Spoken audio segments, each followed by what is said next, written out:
In this video, I'm going to react to TikToks about real estate investing. We're going to see some interesting things, including tenants who trashed a house and a guy who makes $271,000 gross per month from his rentals. Let's get started. Not want to own rental property. My tenant just moved out. Let me show you what they did. Oh, I'm scared. Let's look at the carpet, for example. So the number one thing that people talk about when they say they don't want a rental is we're going to have to change the carpets every time. It's going to cost a fortune. Look at these carpets. Can you believe that they professionally cleaned them before they left? That is amazing. Don't expect that to happen every single time. Make sure you take a lot of pictures because this is a rarity. A brand new AC filter that they put in right before they left? What's up with that? Now this I can't believe. They put up a brand new garage door opener and also some LED lights without asking me. Can you believe it? I actually can't believe that. So the cost to install a garage door opener ranges between $150 and $500 with another $65 to $80 per hour for labor, which can run between 2 and 6 hours. That means you're spending a couple $100 to $1,000 just to put the garage door opener in. Combined with all of the other stuff they did, I would have just let my security deposit go. Now how about this backyard? Deferred maintenance? Where? It looks like they took great care of this place. So I hear this all the time, guys. I need to get doors because vacancy is a killer. Vacancy is going to destroy my profit margins. Today's the 24th. They left this property in perfect shape. They properly maintained it. I don't have to change any of the carpets. They had them professionally cleaned. The landscaping was just recently done. If this is true, then I think that's amazing. You found the best tenants in the world, but I definitely would not bank on your next tenants being as amazing. Next video.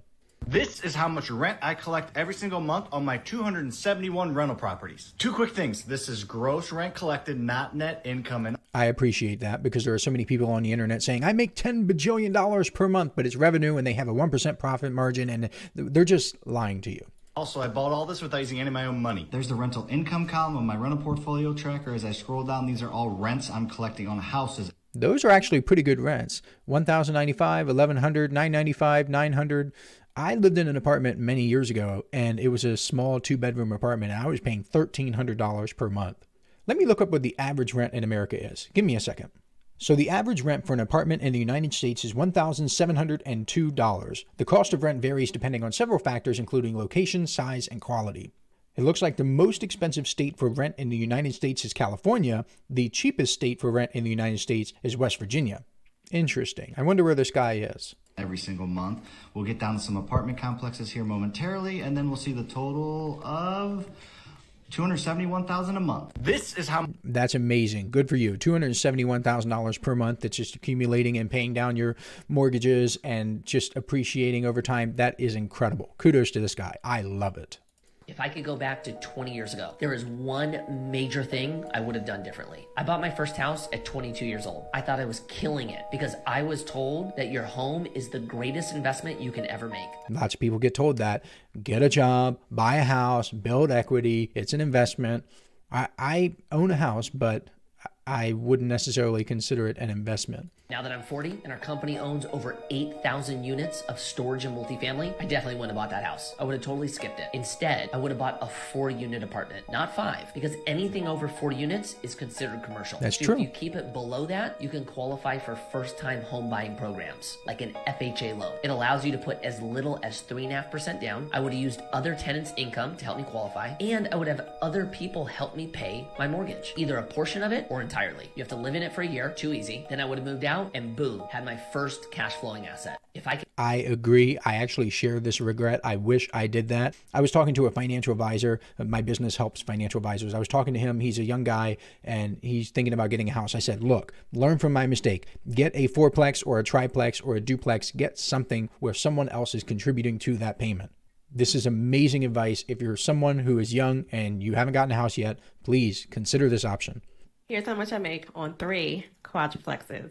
I bought them in 2020 for $210,000 a piece. Wow, they look trashed. The renovation averaged about $125,000. I would guess it would cost a lot more than that. The one house that really wasn't that bad. When I finished renovation, I rented the apartments out to all Section 8 tenants. And Section 8 is where the government pays a significant portion of the rent.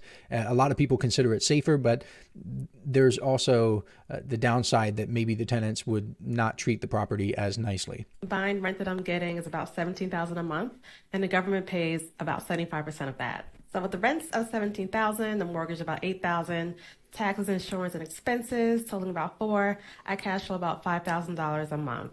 That is awesome. I love to see people cash flowing. I love to see people building equity. This is amazing. I absolutely love this. It's awesome. She's probably going to grow a lot too.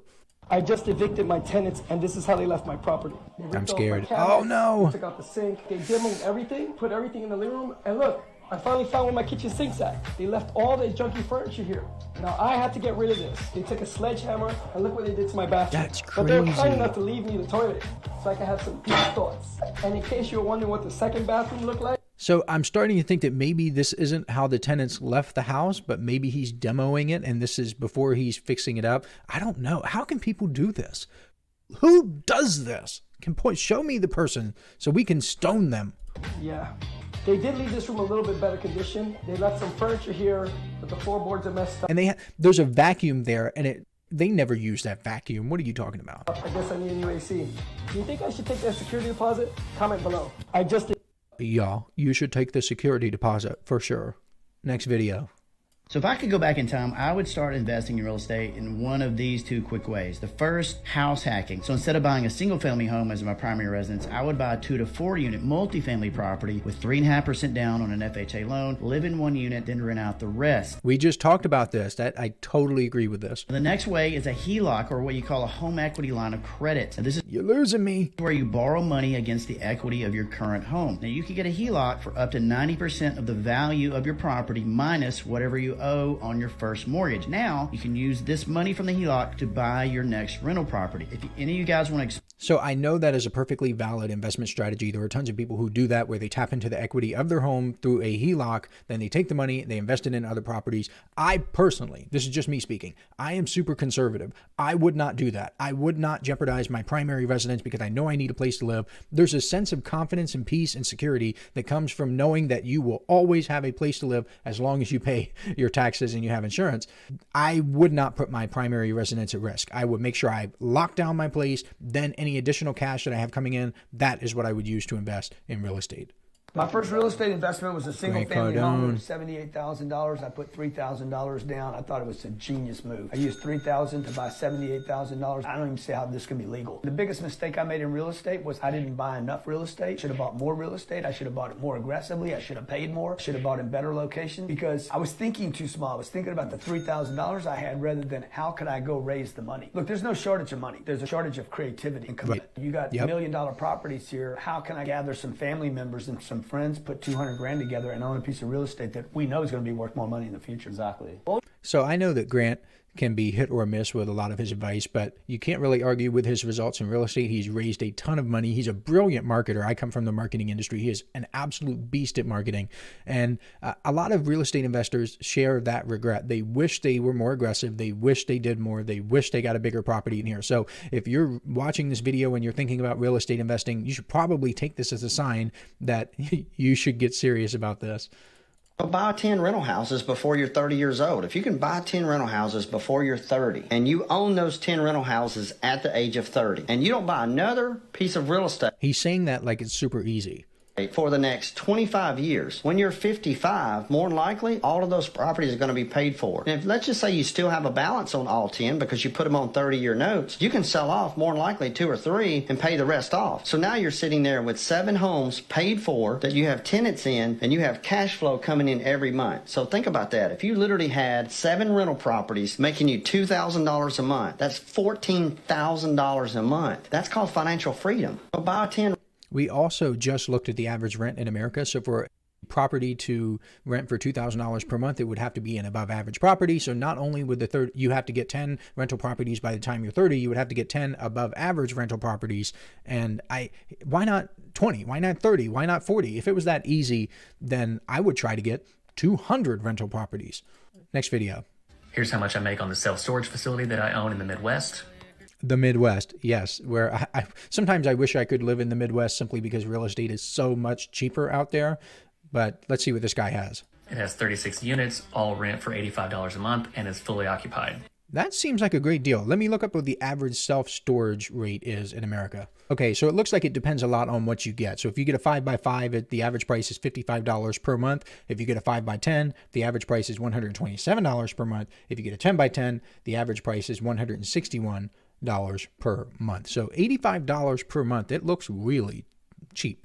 For monthly expenses, I have $135 in taxes, $108 in insurance, $99 for software, just under $31 in credit card processing fees, and $26 for electricity, which is my only utility.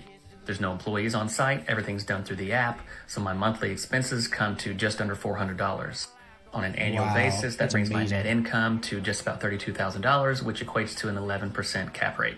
I need to move to the Midwest. Just kidding. I love the East Coast. I love living near a beach. I love the mild climate. I love the faster internet. Yes, that's true. Google it. Delaware has the fastest internet in the country. So no Midwest for me. And the final video. And what do you do for a living? I'm a real estate investor and developer. How much money do you make a year? Roundabout. That. Is a tax man listening? You make at least $250,000 a year.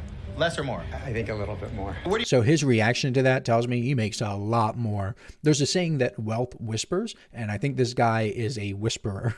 Live in Brentwood. Do you rent or do you own? Brentwood is a very fancy neighborhood. That confirms my hypothesis that this guy is rich. I own. Okay, how much is your house worth?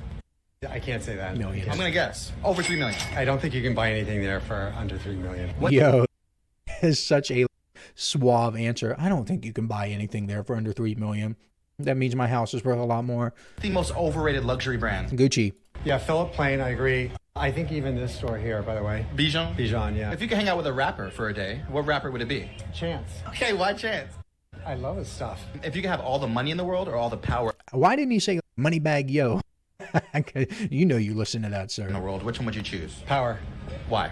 Because then I could change the world, make it a better place. That's all I have for today. Those are TikToks about real estate investing. If there's anything you would like me to talk about or react to from TikTok related to money, let me know. Thank you so much for watching. I appreciate you.